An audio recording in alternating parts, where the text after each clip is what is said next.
Hello and welcome to another AzureTracks Microsoft Cloud Series podcast. I'm Andrew Lowe's, and with me, as always, is my great friend Ryan McKay. Ryan, thank you so much for joining me for our podcast again here tonight. And how are you doing? I'm doing great, Andrew. How's it going with you today? Amazing.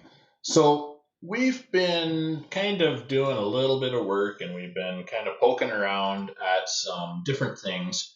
And kind of no big secret is business continuity and disaster recovery are really kind of coming back into focus as things are settling down and everything's getting well configured.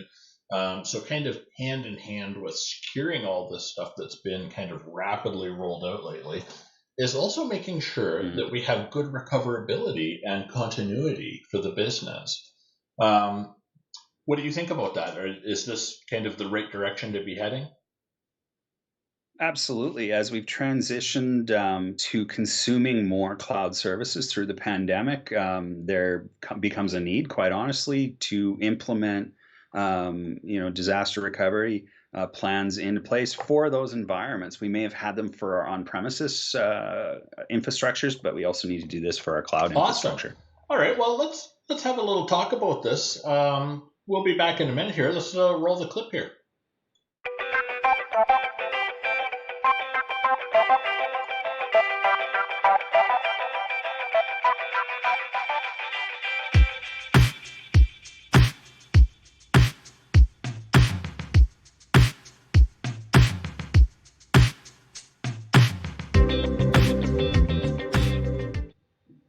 Welcome back. Thank you so much for joining us again for our little podcast here that we like to kind of have talks about different Microsoft Cloud services and functionalities. So today, Ryan and I were chatting, and we've had quite a few of our clients talking about business continuity planning, and kind of hand in hand with that is disaster recovery planning. And we have at our disposal a really cool tool. And I absolutely love ASR, Azure Site Recovery, but it's no secret. Every time I talk about ASR, I get a little passionate about it. It was one of my first forays into kind of Azure data center work. And it's such a powerful tool that can really help a business on their journey with business continuity challenges. So one of the things that I really love about it is the ease of use, but also the ease of ongoing operational usage. It's kind of a set it and maintain it gently kind of a tool is how I think of it. It's never set it and forget it, because we should always keep an eye on these things. But it doesn't require a lot of uplift after we get past that kind of initial configuration. But the ongoing testing is really critical, because it's our darn business continuity plan. So we need to make sure we keep eyes on that. Absolutely. And this product is extensible to not only on-prem infrastructure or other cloud infrastructure. So you can use it. You can use it to back up or maintain and whatnot your cloud infrastructure, but you can also use it for what you currently have remaining, if you will, or fully on-prem as well. So it really does help reduce the costs and increase the ease of use. And it's just I love it. I haven't used it as extensively as you, but it's just absolutely an awesome tool that I'm glad is available now, because I wish it was 15 years ago when I was doing a little bit of DR work. Oh, exactly, right. Yeah. So this is one of those really cool tools that's been in a constant state of evolution. I was introduced to it about, let's say, maybe 6 years ago or something. And I think, before that, it had a couple different names, and it kind of came out of a number of like the ESCOM kind of a history that way. But this is a really powerful tool. And one of the things that I love talking about is, what does ASR actually provide for us, right? So it's a simple BCDR, business continuity and disaster recovery solution. And it's a full solution. So it is soup to nuts in this case. It's connected to multi-cloud scenarios. We can use all kinds of different kind of like product solutions within the Azure suite to really support us through that. So we can back up multi-cloud, specifically on-prem. And we'll talk a little bit later about this. And I showed you kind of one of the more recent updates, and we'll flip to that browser screen in a while. But there's a very deep integration here with VMware technologies. And that, in fact, was one of my first experiences with ASR. So the thing that I really love is all the visibility and manageability that you get with kind of the VMware suite, the vCenter suite, is vCenter itself, right? So ASR integrates into vCenter. Kind of you share those credentials with the application, very secure, wrapped with a lot of layers of security in the image, the VM that runs as ASR in your premises. And what it does is it captures all that information, so it can see CPU usage, RAM usage, disk usage, network throughput, and usage. Oh my gosh, what a wonderful thing. So this can be used as BCDR, but it can also be used kind of, I have seen it used a little bit, kind of we talk about Azure Migrate, it does a lot of the very similar kind of assessment piece and can help us estimate costs and things like that. ASR is really intended to provide that failover to Azure. So there is some crossover with the features, at least, that tell us all those things. And maybe Ryan, tell me a little bit about where you really see the value for this tool, and maybe if you have some experience with, I know you have experience with this. What am I asking that question for? But maybe share one of your experiences that you've had with this great tool and how it was able to help solve kind of that BCDR problem. Absolutely, Andrew. So, as we all know, in IT, budgets are a little bit tight. They have been for a number of years now. You throw COVID into the equation, and they've probably gotten a little tighter. I've used ASR specifically, as you said, as that sort of backup and recovery, BD, whatever. I'm crappy at acronyms BCDR. It's all BDC, BCDR. I'll get that one eventually. But the client was looking for a solution for their VMware environment. Primarily, all VMware was on premises, and what was really beneficial for this client and of course myself was that integration into that single piece of vCenter glass, if you will, and the ease of use of integrating it with that was just absolutely phenomenal. So that's what that was my introduction to it. The product, of course, has evolved substantially since then. It's been about 4 years since I had that product, but it did definitely fill the gap that we had, where we had multiple data centers. We had your in-core, out-core data center. Things were split behind and between, but the economics of the time for this organization was they did not have the finances available or the desire to be renting data center space. So we're looking for a solution for, I don't want to call it a DR site, if you will, but that's really what Azure became for this organization, was that DR site for the VMware environment, and it was a smooth and seamless integration with what we absolutely already I had. think So I've had some very similar experiences with ASR as a product and service. And I think that's kind of one of the bigger selling points for me that I can communicate with my clients around ASR as a solution for this, right?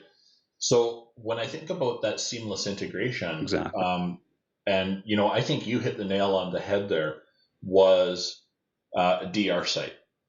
Now, when we think of a DR site, I think about testing, because I learned some very valuable lessons over my years in administration at the start about, hey, backups are fantastic. That's really great and all, but your backups are only as good as your last test restore. Right, so backups might You be got it. wonderful. You might have a whole bunch of green You got check it. marks in whatever system you're using, but when was the last time you tested those, right? Yeah. So When was the last time you did a bare metal restore from an LTO whatever oh tape? yeah, I think they're at like LTO 8, but I know yeah. my circle of reference is like LTO 5. When was the last time you took the hard drives out of your server? You did a bare metal restore from a tape library somewhere. You had the tapes recalled from a third party tape storage company and went through that sort of thing. I can tell you from experience, and you know this, Andrew, that's an arduous project at the best of Stressful. times. And the odds of failure is they are very high, no matter how well prepared you can be. Now, this particular product, as you're about to say, is going to alleviate a lot of Right? those Yeah. headaches So the automatically for you, testing in fact. process in ASR is fantastic, and kind of over the years, I've got it down to where I like to create a virtual network in Azure that I pick on for those tests. It's Hmm. isolated, but it allows a little bit of connectivity into it. And we were chatting about the different things that we Yeah. both have done, and we learned that we had in common. We would deploy Bastion or remote access for users, do the test Yep. restore, and kind of wham bang boom, we have people testing whatever that system was. So quite often it's like an IIS server or something. It becomes a business critical or critical to the business app, and we need to make Yep. sure that our disaster recovery plan, our business continuity plans are workable. So we do the test, we get the users in, validate, hey, use it, make sure it's working. Absolutely. We work out the bugs, we add it to our SOP and our playbook, and then it Yep. becomes part of kind of that standard operating procedure for the business now. And it's very Yep. repeatable. And Absolutely. when we practice these things, we practice these test restores, and users also get in and practice using Azure as kind of the other way to do something. Yeah. It becomes much more normal and it Yeah. becomes less of a big deal. So if we have to do a DR failover, now we've got a good playbook for it, and the users are not kind of, well, what the heck is happening with this, right?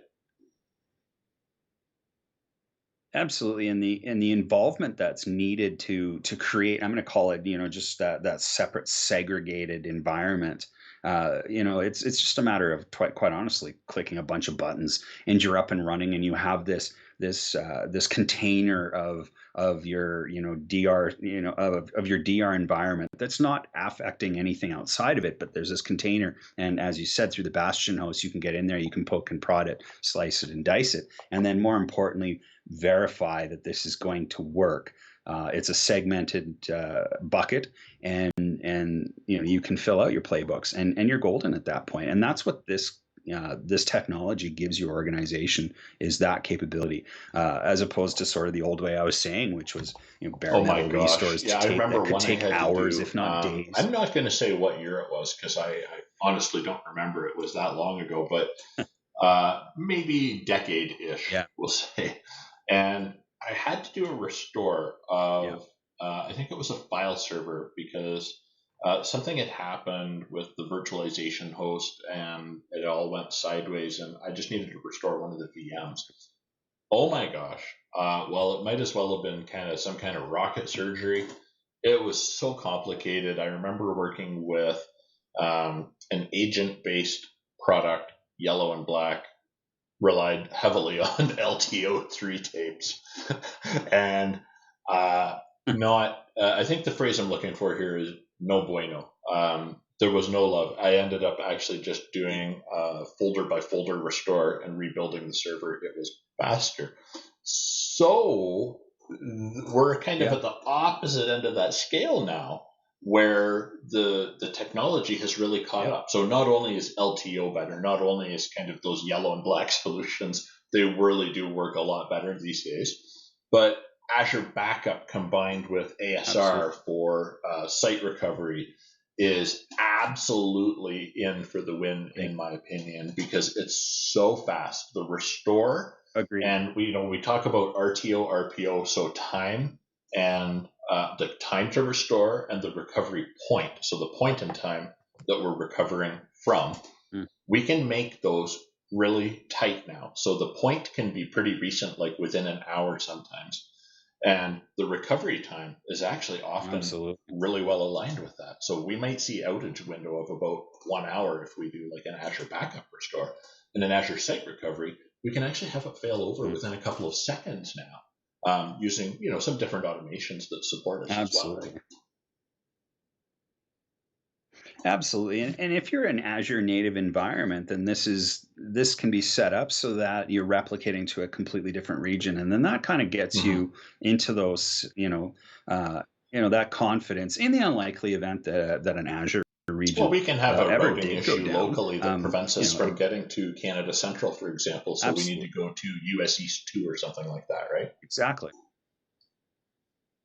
Exactly. So, it's a few button clicks away and you're up and running in another region. And your business is carrying on. It's an Exactly. absolutely amazing product, one way or the other. And as you said, Andrew, when Right? combined with Azure Backup, oh my Yeah, goodness, it's that's something that we just can it's just really awesome.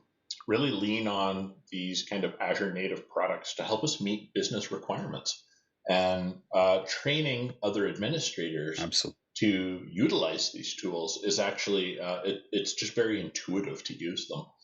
So one of the other things that I wanted to Mhm. kind of take a minute to chat about with you was with ASR, Azure Site Recovery, kind of the update cadence. So there's a monthly update that comes out, and one of the really great things is they're always improving. So we talked about kind of that native integration with Mhm. it to VMware, but look at this. It's VMware or physical to Azure. So this was something really near and dear to my heart Mhm. with the physical to Azure, because we all have kind of those, let's say, legacy systems, right? And they're quite often Mhm. can be a business requirement. Like, oh my gosh, yeah, like this is just a legacy piece of software. It only runs on 2003. We have it on its own VLAN. Heck, it's in its own data center, for crying out loud. Like, I've actually seen that scenario, and as kind Mhm. of frustrating as it feels to run into those, to solve as a business problem, we need to have a solution that we can use to get them virtualized and be able to provide still some business continuity and disaster recovery planning for those kind of one-off, we'll call them special scenarios. So I really love how Microsoft has let me scroll back up a little bit here. So this is update rollup 60, which came out pretty recently. It's always kind of the month after that we see these Mhm. update blog posts or article posts come out. But they do a really great job Yeah. of telling us what it can do, right? So we get that OVF template that we download for ASR.